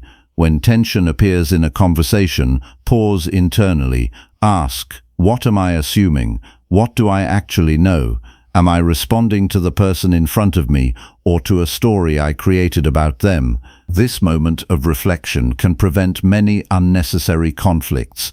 It gives reason the opportunity to guide action. You should also examine your relationship with silence. Not every moment requires an answer. Not every statement requires correction. Sometimes the desire to respond comes from discomfort with letting something exist without your involvement. The disciplined mind does not need to insert itself into every situation. It understands that attention is limited and valuable. Giving attention to every disagreement weakens your ability to focus on what truly matters. There are also moments when speaking is the correct action. Peaceful communication does not mean avoiding difficult truths. Sometimes honesty requires a conversation. Sometimes responsibility requires you to address a problem. But the manner matters. Truth delivered with anger often creates resistance. Truth delivered with calmness has a greater chance of being understood. Speak because something useful must be expressed, not because an emotion demands release. This distinction changes relationships. When people feel that your words come from stability rather than aggression, communication becomes more constructive. You are no longer adding more disturbance to an already difficult moment. The evening reflection is where this discipline grows. Review your conversations, not just what others said, but how you responded. Did you listen with attention? Did you speak from patience? Did you allow frustration to influence your tone? Did you seek understanding, or did you seek victory? This examination is not about judging yourself harshly. It is about becoming aware. A person cannot improve what he refuses to see. Many people spend their lives trying to fix external relationships while ignoring the internal habits that damage those relationships. They blame others for conflict without examining their own impatience, defensiveness, and need for approval. But responsibility begins with the self. You cannot control how every person communicates with you. You cannot prevent every misunderstanding. You cannot guarantee harmony with everyone. But you can make sure that your own contribution comes from a disciplined mind. A peaceful conversation is not created by two perfect people. It is created when at least one person chooses not to add more disorder. That choice is always available to you. When someone becomes emotional, you do not have to become emotional. When someone becomes impatient, you do not have to lose patience. When someone speaks without wisdom, you do not have to abandon yours. This is the foundation of peaceful communication. Self-government. The strongest communicator is not the one who dominates the conversation. It is the one who remains clear when the conversation becomes difficult. It is the one who can hear criticism without collapsing, offer correction without hostility, and disagree without losing respect. Your words reveal the training of your mind. If your mind is constantly seeking approval, your speech will reveal insecurity. If your mind is constantly defending pride, your speech will reveal conflict. But if your mind is trained by reason, your speech will become calmer and more purposeful. Begin today with simple practices. Listen fully before responding. Examine your first interpretation. Remove unnecessary emotional weight. Speak only what serves truth and improvement. Let your communication become an expression of the character you are building. The world does not need more people who speak quickly and react easily. It needs people who have enough control over themselves to bring stability into their interactions. You cannot control every conversation you enter. You cannot control every person you meet. But you can control whether your own mind remains a place of order. Return to reason. Return to self-examination. Return to the responsibility that belongs to you, because peaceful communication is not created by changing everyone around you. It is created when you become disciplined enough that your own words no longer create unnecessary conflict. Number 8. The Stoic art of powerful replies. The power of a reply is not measured by how much it defeats another person. It is measured by how much control it reveals over yourself.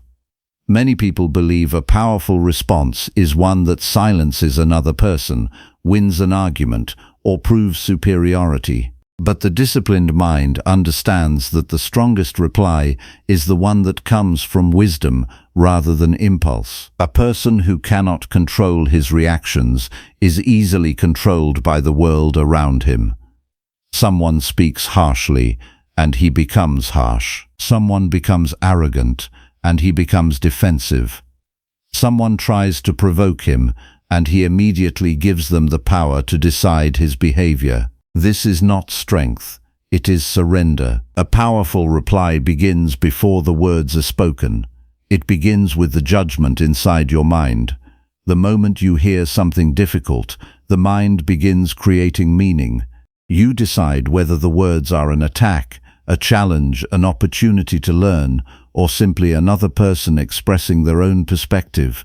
The quality of your response depends on the quality of that judgment. The undisciplined mind reacts to the surface. The disciplined mind examines what is beneath it. It asks, what is actually happening here? What part of this belongs to me? What response reflects the person I choose to become? This is the difference between speaking from emotion and speaking from reason. A person controlled by emotion wants immediate release. He wants the satisfaction of saying something sharp. He wants the temporary feeling of victory that comes from making another person uncomfortable. But after the moment passes, he must live with the character revealed by that response. The wise person thinks beyond the moment. He understands that every reply is a choice that shapes him.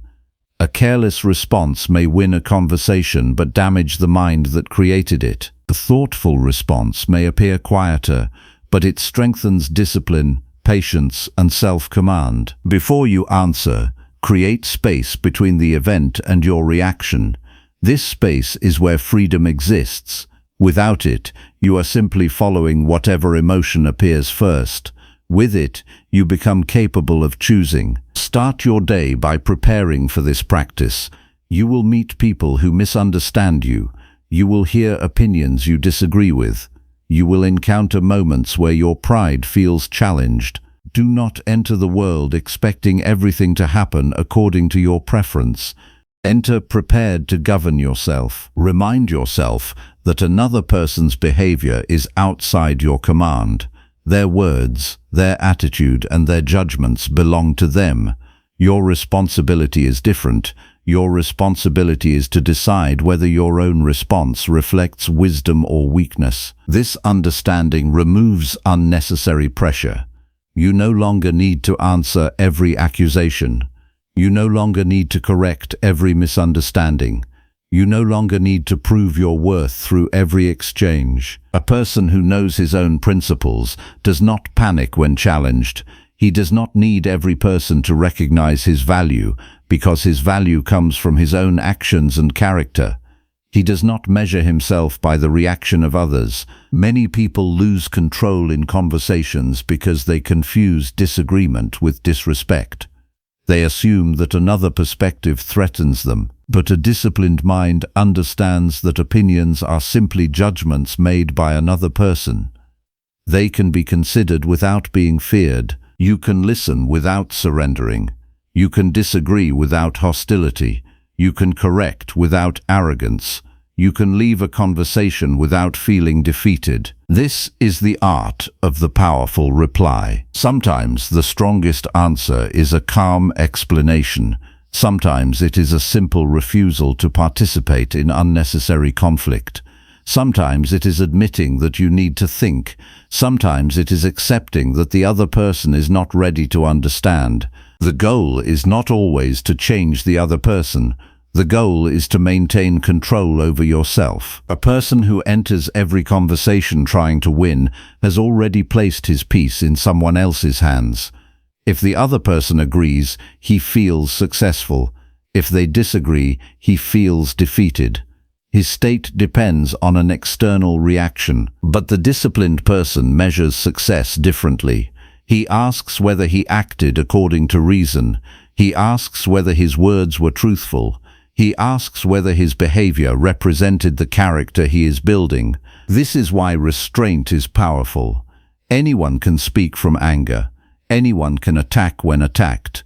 Anyone can return the same energy they receive, but it takes training to remain composed when provoked. Do not misunderstand restraint as weakness. Restraint is controlled strength. It is the ability to possess a powerful response and choose whether it is necessary.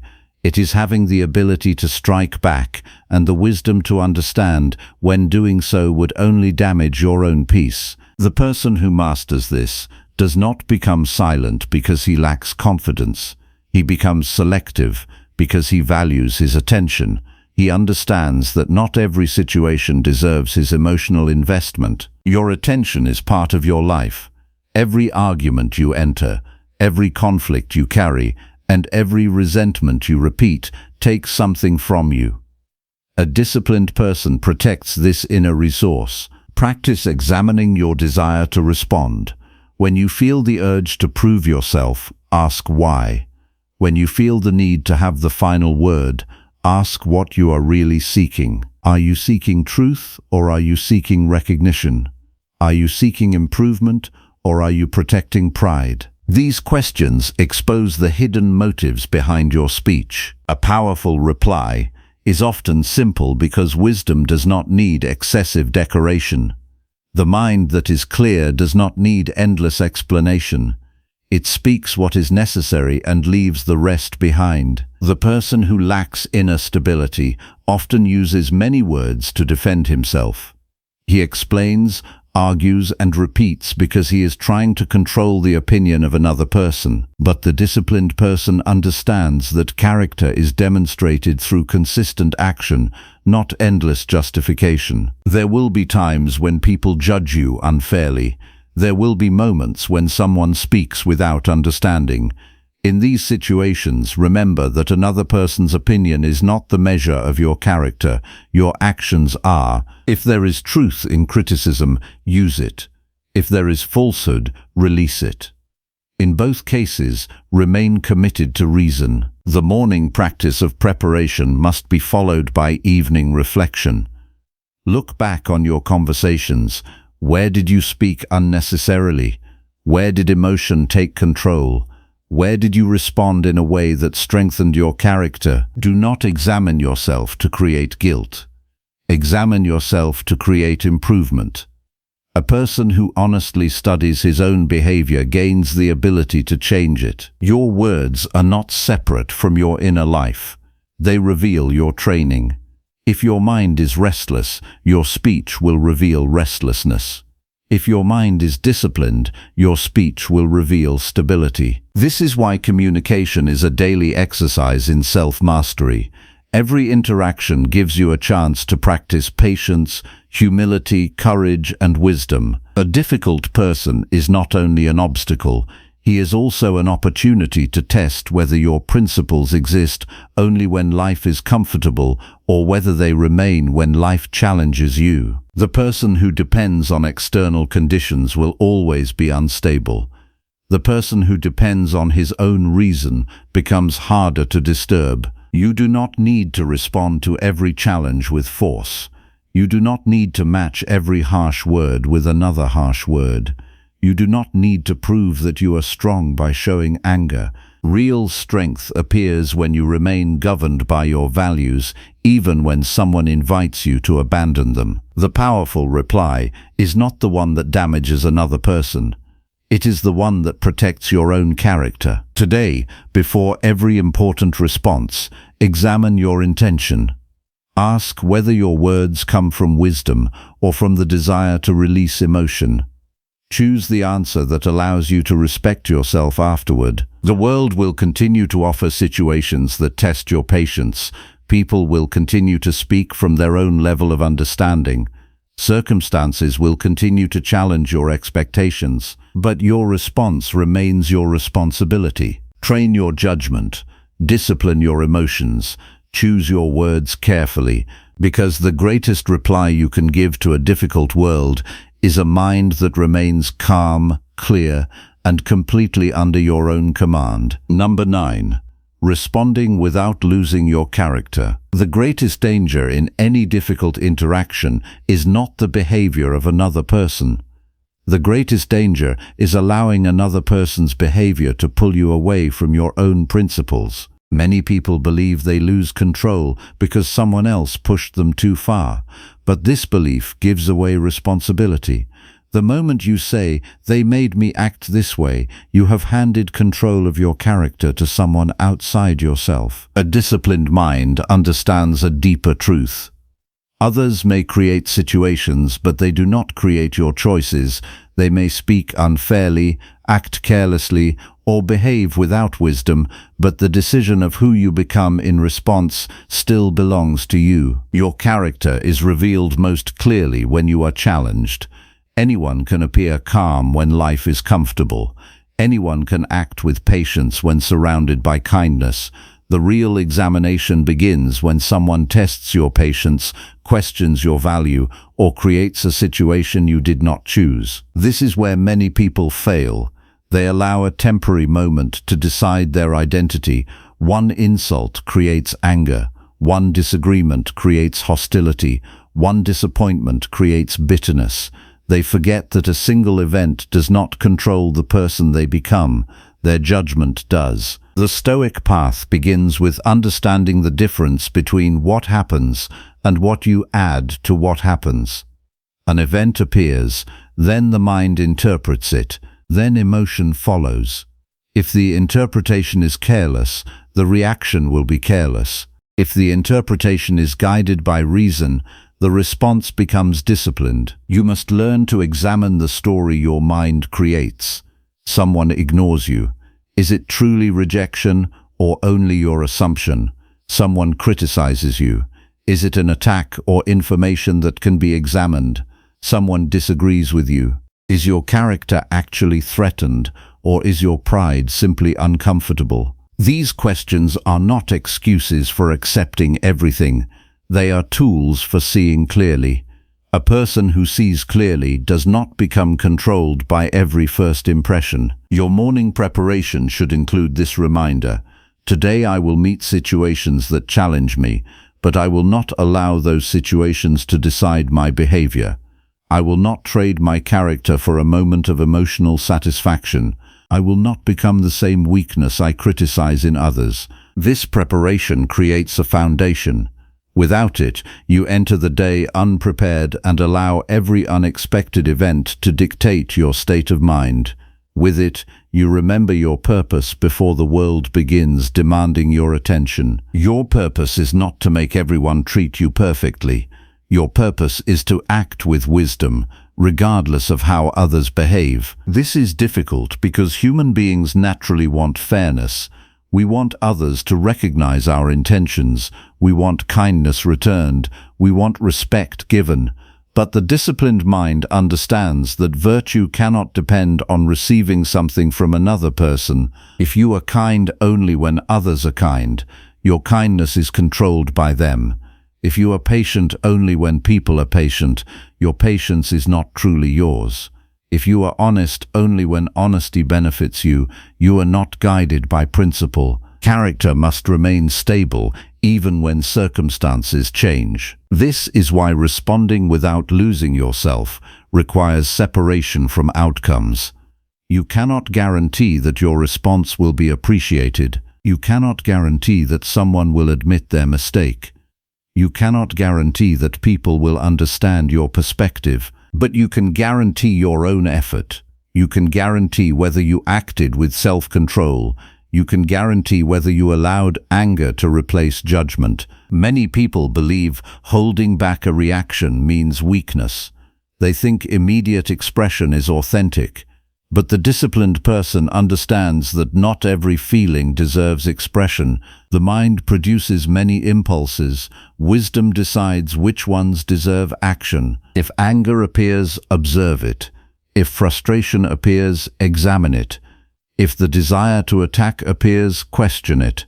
The presence of an emotion does not require obedience. You are not measured by the emotions that visit you. You are measured by the choices you make after they arrive. This is where daily self-examination becomes essential. At night, review the moments when your character was tested. Did you respond according to your principles? Did you allow someone else's behavior to influence your standards? Did you speak from reason or from the need to protect your ego? These questions are uncomfortable because they remove excuses. They prevent you from blaming the outside world for every inner disturbance. But this honesty is exactly what creates growth. A person who constantly excuses himself remains unchanged. He says, anyone would have reacted that way. He says, they deserved my response. He says, I had no choice. But the disciplined person searches for the choice that was available and learns from it. There is almost always a choice between impulse and reason. The moment between receiving an action and creating your response is where your freedom exists. That moment may be small, but it contains the power to change your entire character. Every time you choose patience instead of anger, you strengthen patience. Every time you choose understanding instead of assumption, you strengthen wisdom. Your character is built through repetition. Do not underestimate ordinary interactions. The difficult conversation, the frustrating message, the disagreement at work, the misunderstanding with another person, these are not interruptions to your practice. They are the practice. Life constantly provides opportunities to train the mind. A person who has developed inner discipline does not need perfect conditions to remain steady.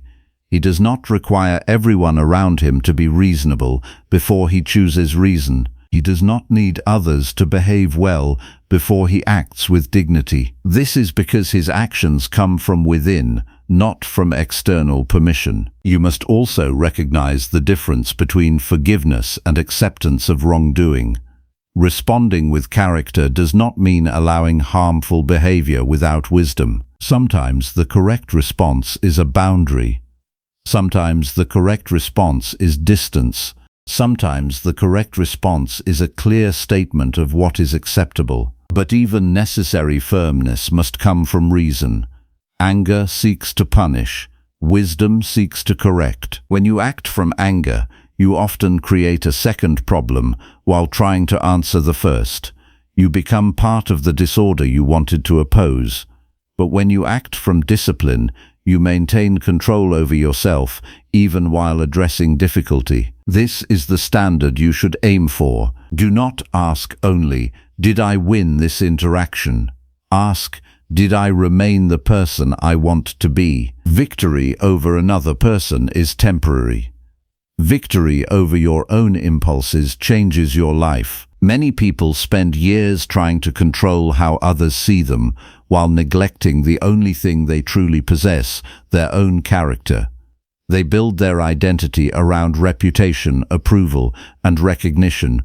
Then every disagreement becomes painful because it threatens something they placed outside their control. Return your attention inward. Build a character that does not collapse when challenged. Become someone whose actions are guided by values rather than circumstances. When you lose your temper, you are not simply expressing emotion. You are practicing becoming someone who loses control easily. When you remain composed, you are not simply avoiding conflict. You are practicing becoming someone who governs himself. The question is always what you are training. Every response is a vote for the person you will become. Today, when you face a difficult person or situation, remember that your first responsibility is not to defeat the moment. It is to remain faithful to reason. Do not let another person choose your behavior. Do not allow temporary anger to damage long-term character. Do not surrender your peace in exchange for a few seconds of emotional release. Your mind belongs to you. Your choices belong to you. Your character belongs to you. The world will continue to test you. People will continue to act according to their own understanding. Circumstances will continue to change without asking your permission. But you can remain steady. You can respond without losing yourself. You can meet difficulty without abandoning wisdom. And every time you do, you prove that your character is stronger than the situation that tried to challenge it. Number 10. Wisdom that ends every argument. Most arguments do not end because someone is defeated. They end because one person finally stops surrendering their mind to impulse. The true ending of an argument is not silence between two voices. It is the moment when reason returns and refuses to participate in disorder. Many people believe they are fighting others, but in truth they are fighting their own inability to pause and examine their judgment before reacting. An argument begins long before words are spoken. It begins in the interpretation of an event. Someone says something, and immediately the mind assigns meaning. This is disrespect. This is unfair. This should not happen. From that judgment, emotion rises, and from emotion, speech follows. The mistake is believing that the event created the conflict. The conflict was created by the judgment that went unexamined. Wisdom enters at the exact point where judgment is questioned instead of obeyed. The disciplined mind does not rush to respond. It first asks whether what it believes is actually true or merely assumed. It separates fact from interpretation. It separates what is known from what is imagined. This separation is where arguments begin to lose their power. When you are in conflict, your first responsibility is not to win. Your first responsibility is to remain within your own character. If you lose self-control in order to defeat another person, you have already lost something more important than the argument itself. You have lost governance over your own mind. Many people continue arguments because they are attached to being right. They believe that if the other person does not agree, something essential has been taken from them. But truth does not depend on agreement. Your character does not depend on validation. Your value does not rise or fall based on whether another person acknowledges your perspective. The desire to win every disagreement is often a disguised form of insecurity. It creates the illusion that peace depends on external approval. But peace cannot be outsourced. It must be governed internally. A person who needs others to agree with him in order to remain calm is not free. Wisdom begins when you understand that you are not required to respond to every challenge presented to you. Not every statement requires correction. Not every misunderstanding requires immediate resolution. Not every disagreement requires continuation. Sometimes the most rational decision is to step back from the cycle of reaction entirely. This is not avoidance. Avoidance is fear-driven escape. Wisdom is deliberate choice. Avoidance says, I cannot handle this. Wisdom says, this does not deserve my disturbance. The difference lies in inner strength, not weakness. To end an argument, you must first stop feeding it with emotional energy. Most arguments survive because both sides are emotionally invested in proving something. But when one person removes emotional fuel, the structure collapses. This is not manipulation. It is simply the natural result of refusing to participate in escalation. Begin each day with preparation for this discipline. Tell yourself that you will encounter disagreements, misunderstandings, and opposing opinions. Accept this as normal, not as injustice. Human beings will interpret the world differently. Expecting universal agreement is expecting something that does not exist. Your role is not to eliminate disagreement. Your role is to remain rational within it. When tension appears, slow your mind before speaking. Notice the physical urge to respond immediately. Notice the desire to correct, to defend, or to attack. This urgency is not wisdom, it is habit. The practiced mind confuses urgency with importance, but they are not the same. Ask yourself before responding, is this necessary, or is it only reactive? Is my goal clarity, or is my goal emotional release? Am I trying to improve the situation, or am I trying to relieve discomfort within myself? These questions interrupt automatic behavior. They create space for reason to enter. Without this space, you are not choosing your words. You are repeating patterns formed long before the present moment. The person who ends arguments through wisdom does not need to dominate speech.